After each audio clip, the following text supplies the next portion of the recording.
welcome back to another video. It's been quite some time. I tend to do that. It's not a very good habit when you're trying to keep up with everything, right? What a year. Year 2026. What was the last video that I posted? Josemi turning 2, my daughter turning 2. Well, we're in summer now, so that was back in March. Yeah, it's been like, what, 2-month kind of break since the last video.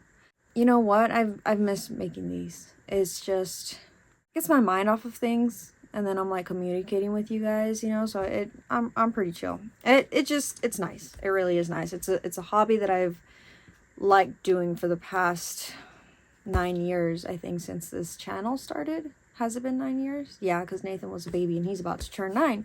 I wanted to make one of these videos having to do with my Tubal Ligation. It's been 2 years, obviously, since I got it. Throughout the time, one of the main questions that I've been asked, for those that know that I got the procedure done, was, is it permanent? And so, yes and no. I didn't really know that. Like, I thought it was, you know, but not exactly. So I want to get into that. If you guys haven't checked out my 2 other videos on it, I posted, well, I'll just have them floating around me.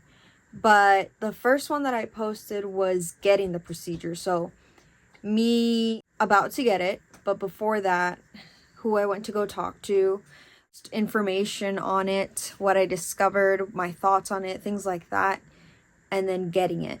The second video I posted was how it all went for me and recovery after just postpartum. Like I said, Josemi was just an infant when I had made that video, and now she's 2. So this is almost about 2 years since then.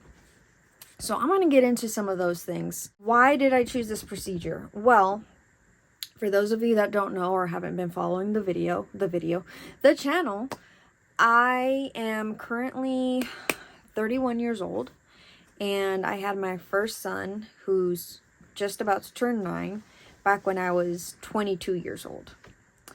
And so he's about to turn 9, and then I have another son who's 6 years old. So 2 boys and a girl, and she's my third, and she just turned 2. My mindset, I was like, oh my gosh, okay, 3 kids is a lot, you know, no doubt about it. And I got lucky that I got the 2 boys and my baby girl, so I was kind of like, I don't think I need any more. Especially with the economy and everything, and you're still trying to like provide so much for them, and you know, try to be very involved with like sports clubs, you know, it's kind of like, it gets overwhelming. I've tried different birth controls and nothing really helped me out. Obviously it did what it had to do, but it was damaging to me. There was some that I heard that you would gain weight, that would mess up your cycle. It's just, you know, different things.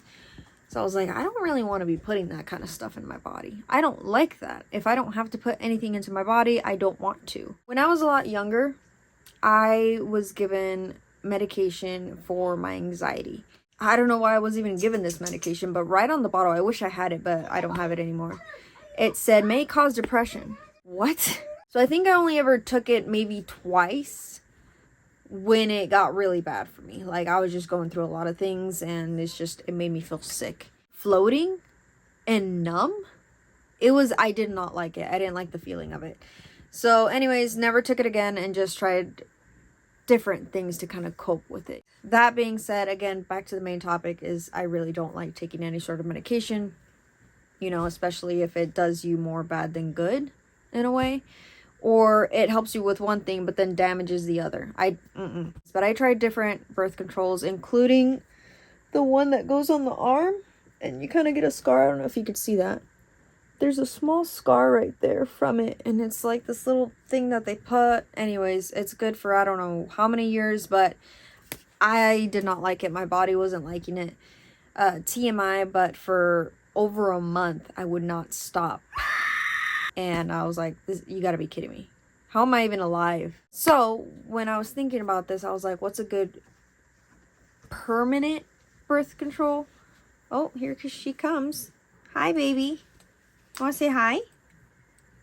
Hola, good job. Can I have a kiss? Oh my goodness. Hi, baby.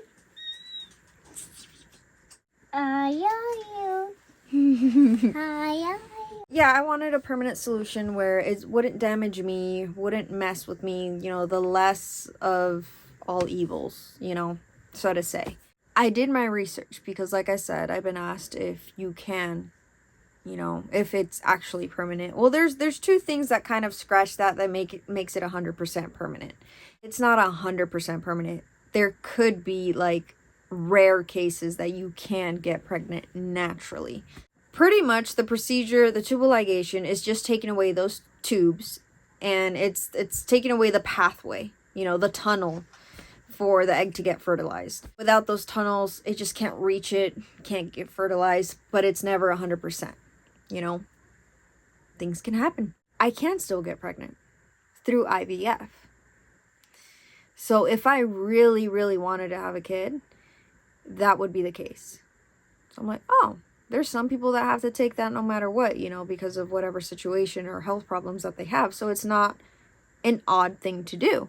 I guess it came to mind because there's also people that do surrogacy. I don't know if I'm saying that right. Where pretty much you're the incubator. You carry somebody else's child. The child has like no DNA with you. You're just that, what I said, the incubator. After giving birth to my daughter, then the following day in the morning, I went to go get that procedure done. I had that surgery. And like I said, check out my other videos. One of them goes more into detail with that exactly. But with recovery from it, it was the worst one from all three, obviously, because I had my stomach open. Not extremely, but I had like a small idea of what moms that have C-sections, because I'm pretty sure they get it 10 times worse, no doubt about it. Like, this is what I felt with the small incision. I can't imagine what they go through when it's good size one to take out the baby. So my respect to you ladies, because yeah, this was the worst one. And like I said, I had 2 sons and then this happened. It felt so sore if I had done an extreme amount of sit-ups. That's the only way I can really describe it. Extremely sore. And I can't stop. Like, the pain is just there. So I did have to take some pain meds at times. And, oh my gosh, I'm remembering it. Like, to get out of bed, like, it's just any crunch movement that you do, it is extremely sore and painful. You can't even laugh. That's another thing. Like, if I couldn't even laugh at jokes. The way that I would sit in our living room, thankfully we had like an ottoman, I would have to like lay back like this to, you know, have my stomach out like that, and that's how it would feel okay. But the moment I did any sudden movements, oh my god, it's like you're getting punched. So that's how I felt. I don't know if anybody else had a different experience, but like I said, I couldn't laugh. In order to get up from like the couch or the bed, I needed a bit of assistance, or I was just gonna roll off. And that's how it was. And I'm like, that sucks, because I'm also recovering from childbirth. I kind of regret doing it around that time, but at the same time I kind of don't, because I mean, I was healing all in the same time period, but like, it sucked. It like really kicked my butt. I couldn't wrap myself like I usually would. Like, after giving birth to my 2 sons, as soon as I was out of the hospital and at home, I would wrap myself. Just like a girdle, you know? Because it felt so nice, kind of pushing all of your muscles back into place. And having that back support too, because I feel like your back is tender after childbirth. And then with my daughter, oh my goodness, I couldn't. It's just the pain of it all. I couldn't wrap myself. So I waited maybe over a month when it wasn't as bad to wrap myself. I can show you my scar a little bit. Let's see if I could. There's a really small incision. I'll try to zoom in. Below this, the belly button ring. Right here. Just going across. I have to like stick it out, honestly. It's kind of like smiling. You can see like a smiley face right there. That's it. That's what it is. And this dot at the end right here, that's part of the scar. It's just a little darker, but yeah, that's part of the scar. How does it affect my body? menstrual cycle, period changes, stuff like that, everything is exactly as it should be. My cycle is very organized. Funny how that is. It's every 25 days and about three days length. It's always been like that, and that hasn't changed. I was a little bit worried about that. I was like, man, is it gonna mess up my cycle, you know? No, it did not. At least not in my case. There's nothing that I can say, oh, it affected this, it affected that. No, it did not at all. And it's been 2 years. No major changes.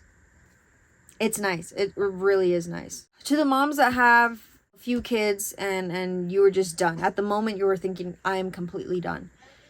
But then you just never know. Maybe you're like, you know what? I can do one more.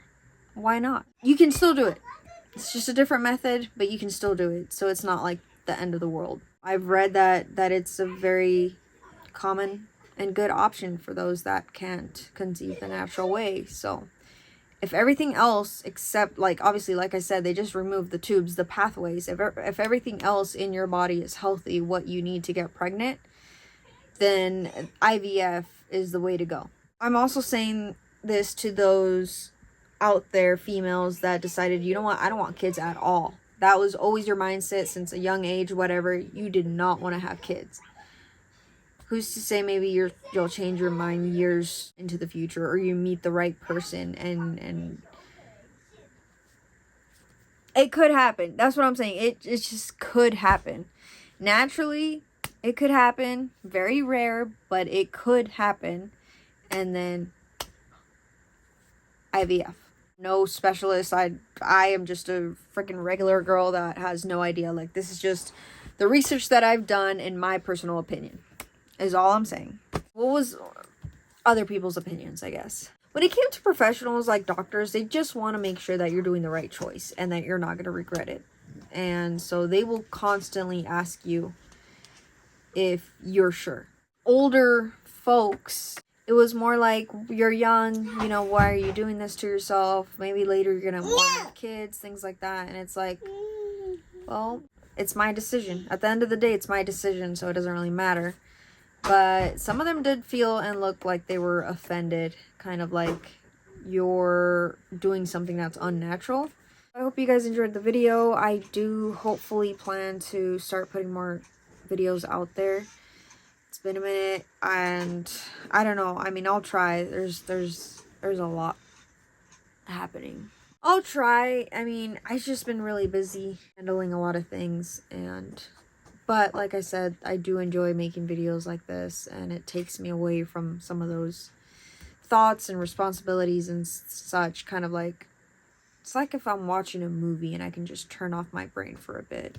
But, I mean, this one's more like a puzzle, as if I'm doing a puzzle because I need to talk and my mind is being used. Anywho, fingers crossed I'm able to do so and become more active again. Thank you so much for watching. I know it was kind of like a video for females. And until next time.